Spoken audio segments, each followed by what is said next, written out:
Él prometió regresar. En aquel tiempo mi pueblo conocerá mi nombre. Porque yo mismo que hablo, estaré presente. Ante nuestros ojos se ha cumplido lo escrito. Los que miraron a Él no serán avergonzados. Pronto veremos su transformación. Aquí está Jesucristo hombre.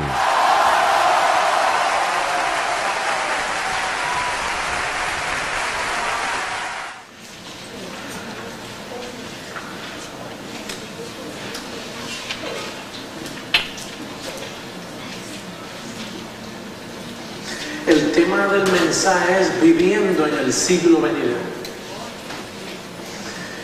Nosotros hemos leído en Gálatas 1:4, no tiene que buscarlo a nivel de referencia. Hemos leído que Él nos libró, no que nos va a librar, nos libró del presente siglo malo. ¿Verdad que sí? La Biblia dice eso. Y entonces, a modo de información,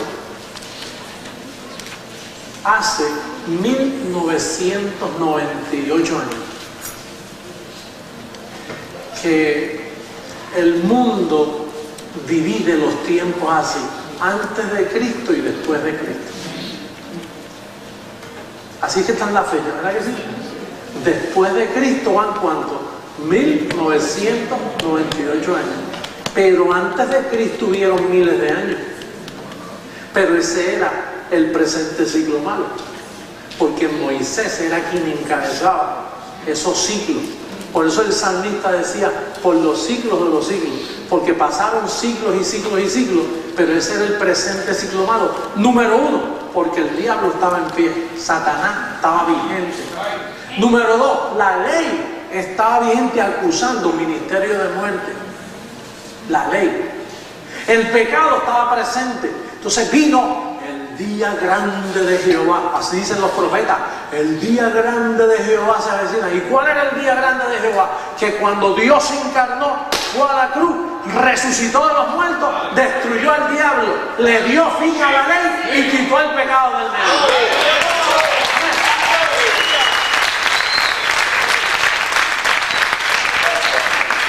Tan pronto Cristo resucitó, entramos en los bienes del siglo venidero. Pero el único que sabía eso era Pablo.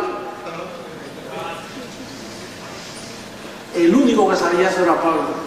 Pablo era quien tenía la información del siglo venidero, pero a él no le creían. Porque su fraseología no iba bautizada con Moisés. Al contrario, cuando le preguntaron a él, ¿qué piensas tú de Moisés y de los mandamientos? Él dijo, yo en eso era número uno, era irreprensible.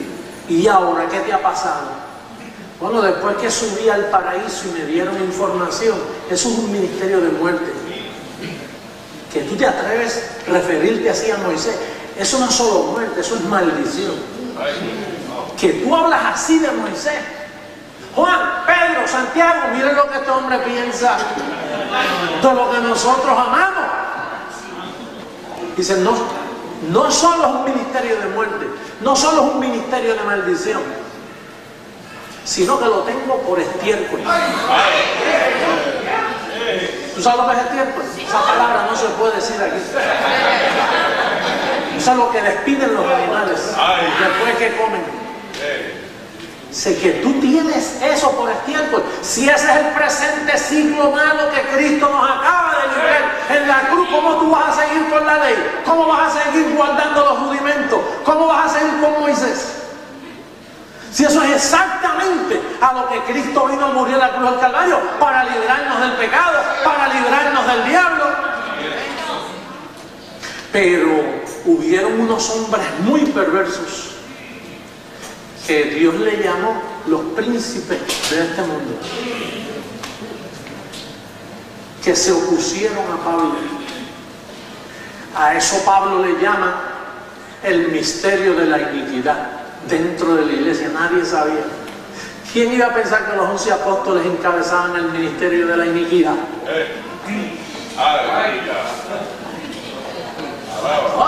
Pues esos son los héroes del sistema religioso de hoy.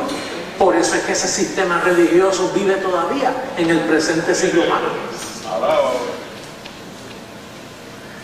Nosotros, en este ministerio Creciendo en Gracia, lo que Dios nos vino fue a informarnos que hace 1998 años se le dio comienzo a un siglo que Pablo lo llamó los bienes del siglo venidero. Pero ese siglo venidero, los bienes, tiene una fraseología. Ahí tú no puedes hablar como te da la gana. Ahí tú tienes que decir bendecido, Dios te bendiga. Eso hay que desaparecerlo. Ahí se necesita una fraseología. Por eso fue que se te dio la mente de Cristo. ¿Para qué? Para que hables conforme a la mente de Cristo. Así es. La mente de Cristo no habla como Moisés. La mente de Cristo se le dio a un apóstol. Pero el problema es que ese apóstol era un príncipe de ese siglo también. Y no era para él. No era para él porque él era el otro príncipe. Lo único que él era uno de esos príncipes con la revelación correcta. Y entonces Dios le dijo, escríbela. Y después te voy a desaparecer de la tierra.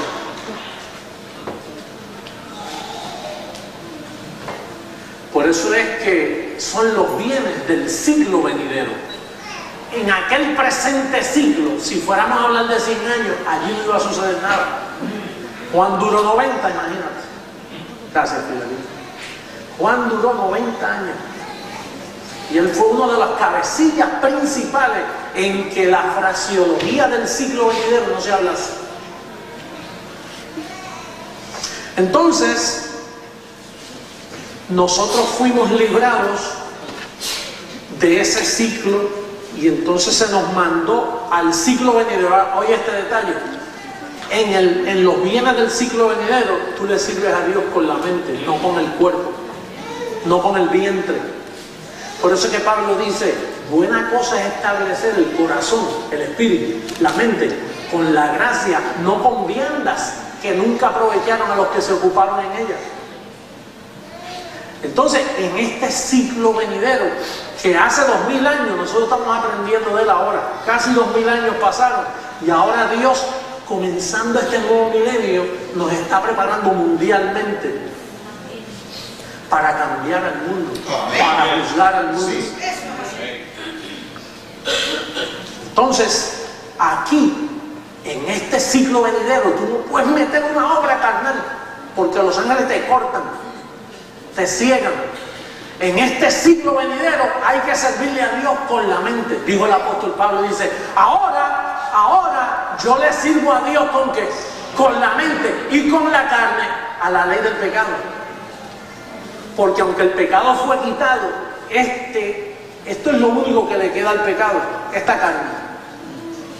Entonces, si tú te pones en ayuno, abstinencia de alimentos, a guardar días como el sábado o guardar días conmemorativos de cosas religiosas, pues ya estás metiendo el cuerpo y es con la mente. Aquí es, mira, con la mente.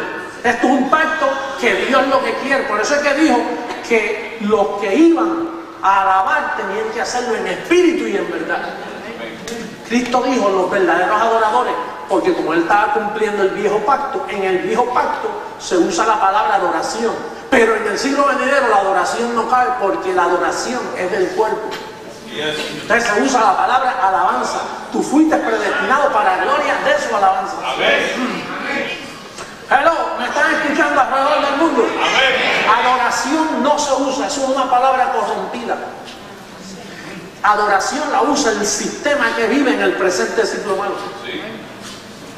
En este siglo venidero, atiéndame bien, usted tiene que acomodar lo espiritual a lo espiritual. El sistema protestante religioso, ¿sabes lo que hace? Acomodando lo de este siglo presente, tratando de acomodarlo a lo espiritual y nunca le combina, no lo entienden. Están en la letra, no en el espíritu. En este presente siglo venidero usted tiene que aprender a llamar las cosas que no son como si fuesen. No mirando las cosas que se ven, sino las que no se ven porque esas son eternas. es un estilo de vida. En este presente ciclo hay una fraseología especial. Aquí no se habla, por eso cuando usted le habla a los del sistema y dice, ¿qué raro habla este hombre? No recibo, estoy bendecido, una mentirita temporera cuando se enferma o cuando hay una necesidad económica, es una leve tribulación. Oye, ¿qué raro habla? Porque Pablo nos enseñó a hablar así. El sistema del sistema, ¿cómo está, chico? El diablo, hay una guerra encima tremenda, el diablo. Y todo lo que confiesan es negativo, tienen una fraseología corrompida, no digna de la mente de Cristo. Así que aquí en este presente ciclo se habla la sabiduría predestinada. Vamos a buscar la primera Corintios capítulo 2. Primera carta a los Corintios capítulo 2.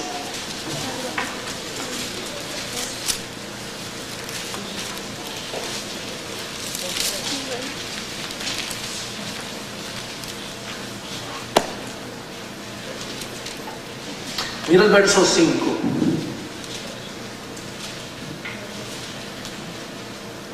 Para que vuestra fe no esté fundada en la sabiduría.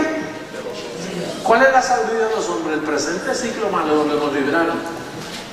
Sino en el poder de Dios. Sin embargo, hablamos sabiduría entre los que han alcanzado madurez. Y sabiduría no de este. Hello. Sabiduría no de este. Pero Pablo se estaba refiriendo a su tiempo y dice, nosotros no hablamos sabiduría de este ciclo. ¿Cuál era la sabiduría de aquel ciclo? Moisés y los mandamientos. ¿Qué otra sabiduría había? Harvard University no existía para el tiempo. La universidad de tu país no estaba abierta. Pastor, ¿y cuál es la sabiduría de aquel tiempo? Pues los escribas y fariseos que se pasaban con los pergaminos en la mano, la sabiduría de Moisés. Los profetas. ¿No esa era la sabiduría de aquel ciclo? Pues Pablo dice, no hablamos sabiduría de este ciclo, sino ¿cuál hablamos? Dice, ni de los príncipes de este ciclo que perecen. ¿Y quiénes eran los príncipes de aquel ciclo? Los apóstoles, los ancianos, el sumo sacerdote, escribas, fariseos, de cosas. Los príncipes. Dice, verso 7, mas hablamos sabiduría de Dios en qué. Eso, mire, Pablo hablando así 2000 años atrás. Pobrecito. Este hombre está loco. Mire que Pablo dice, sabiduría en qué. ¿Y quién te enseña misterio a ti, Pablo? Bueno, yo se lo digo a ustedes, que yo no sé si en el cuerpo, fuera del cuerpo, subía al tercer cielo del paraíso y oí cosas que usted no las puede soportar. Porque es que yo soy el primero. Yo soy el único que habla así. Ah, sí, porque eso tenemos también. Oye, esto es muy arrogante. Pablo era el único de su clase en ese tiempo diciendo, mira, hablamos sabiduría en misterio, y después dice la sabiduría oculta. Entonces a ti fue que te la dieron. Ese es el mismo problema que yo tengo con mi familia. Entonces ellos dicen que tú eres quién. Déjalo ahí. Y los que me conocen de hace años, entonces tú eres el otro. Y yo, bueno, es que yo no conozco a ningún otro. He tenido que aceptarlo porque yo no conozco a otro. Así es. Yo no estaba al otro.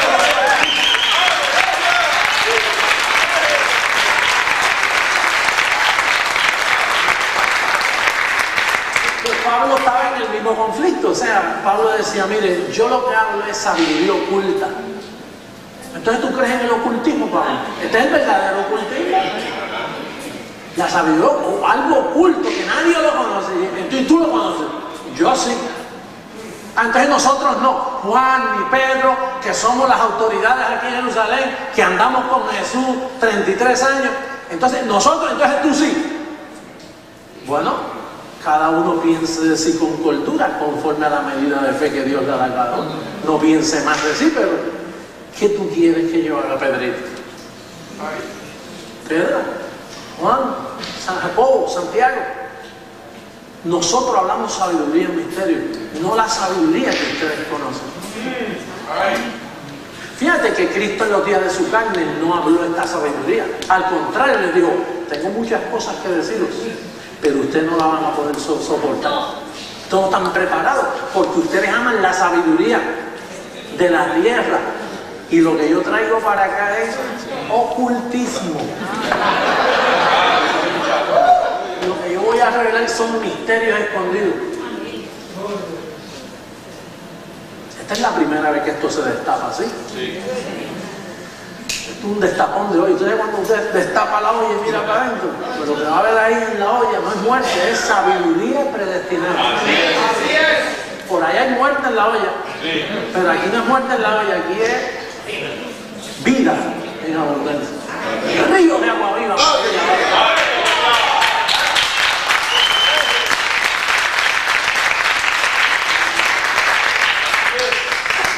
Mira lo que dice, mas hablamos sabiduría de Dios en misterio y la sabiduría oculta, la cual, oye, Dios predestinó antes de que, fíjate que vinieron los siglos malos. Entonces Cristo vino y nos libró del presente siglo. Y entonces esta sabiduría vino antes que fueran los siglos. Estaba predestinada. ¿Qué significa predestinada? Que ya en previo acuerdo Dios, el destino de esa palabra, te tenía a ti predestinado y te tenía al predestinado, una sabiduría predestinada para el predestinado. Porque si no, ¿cómo tú vas a saber que eres un predestinado si no se te da sabiduría para explicar lo que tú eres? Esa sabiduría venía predestinada. Dice que Dios la tenía oculta para nuestra gloria. Dios compartió su gloria contigo. En el anterior siglo, Dios no compartía su gloria con el hombre. En este siglo venidero, Dios comparte su gloria. La comparte. Dice la que ninguno de los príncipes de este siglo conoció, porque si lo hubieran conocido, nunca habrían crucificado al Señor de gloria. Antes bien, como está escrito, cosas que ojo no vio, ni oído oyó, ni ha subido en corazón de hombre, son las que Dios ha preparado para los que le aman. Pero Dios nos las reveló a nosotros por el Evangelio. ¿Por el qué? Por el Espíritu. ¿Y cómo el Espíritu te lo revela? Leyendo. Entonces, si es leyendo, el Espíritu aquí es tipo, Dios nos las reveló a nosotros por el Evangelio que se le reveló a Pablo. Porque el Espíritu no te va, entonces hubieran muchas interpretaciones. Dice, Dios nos las reveló a nosotros por el Espíritu. El Espíritu aquí es el Evangelio. El Evangelio que se le dio a Pablo. El Evangelio del siglo venidero. El de los gentiles. No el de los judíos. El que se le reveló a Pablo. Que Pablo, cuando supo que esto era así, dijo, honro mi ministerio y me cobijo por los gentiles, que ahí es que está la bendición. Él supo que Dios endureció el corazón de los judíos. Entonces dice aquí, porque el Espíritu todo lo escudriña, el Evangelio todo lo escudriña. ¿Te recuerdas que el Evangelio escudriña los corazones, los secretos de los hombres? Con eso es que Dios te disciplina con el Evangelio. Dice, el Espíritu todo lo escudriña, aún lo profundo de Dios. Por eso nosotros hablamos aquí profundidades de Dios. Y hablamos cosas que por ahí ni se atreven a decir la gente. Porque el Evangelio te permite escudriñar aún lo profundo de Dios. Porque ¿quién de los hombres sabe las cosas del hombre sino el Espíritu del hombre que está en él? Así tampoco nadie conoció las cosas de Dios sino el Evangelio de Dios, el Espíritu de Dios. Y nosotros no hemos recibido el Espíritu del mundo, sino el Espíritu que proviene de Dios para que sepamos lo que Dios nos ha concedido. ¿Y cómo tú sabes lo que Dios te ha concedido? Cuando lo lees. Es decir, que la palabra espíritu aquí hay el evangelio revelado a Pablo, que son espíritus, son palabras acomodando lo espiritual a lo espiritual. Fíjate cómo sigue diciendo, lo cual también hablamos, no con palabras enseñadas por sabiduría humana, sino con las que enseña que el espíritu. ¿Y cómo enseña el espíritu? A través del evangelio. Acomodando que lo espiritual a lo espiritual. En cambio, el espiritual juzga todas las cosas, pero no es juzgado de nadie. Porque ¿quién conoció la mente del Señor? ¿Quién le instruirá? Mas nosotros tenemos la mente de ¿quién? De Cristo. Oye, ¿tú sabes cómo un ser humano con la mente de Cristo aquí abajo? Por eso cada vez nosotros nos parecemos más al Señor. Hablamos como Él, pensamos como Él. Nada nos mueve. Noticias de muerte, de terremotos, de explosiones. El decreto nos ayuda, pues si está en el decreto. ¿Qué pasa? Aquí no pasaba nada. Todo quedó como estaba. Así dice el numerito.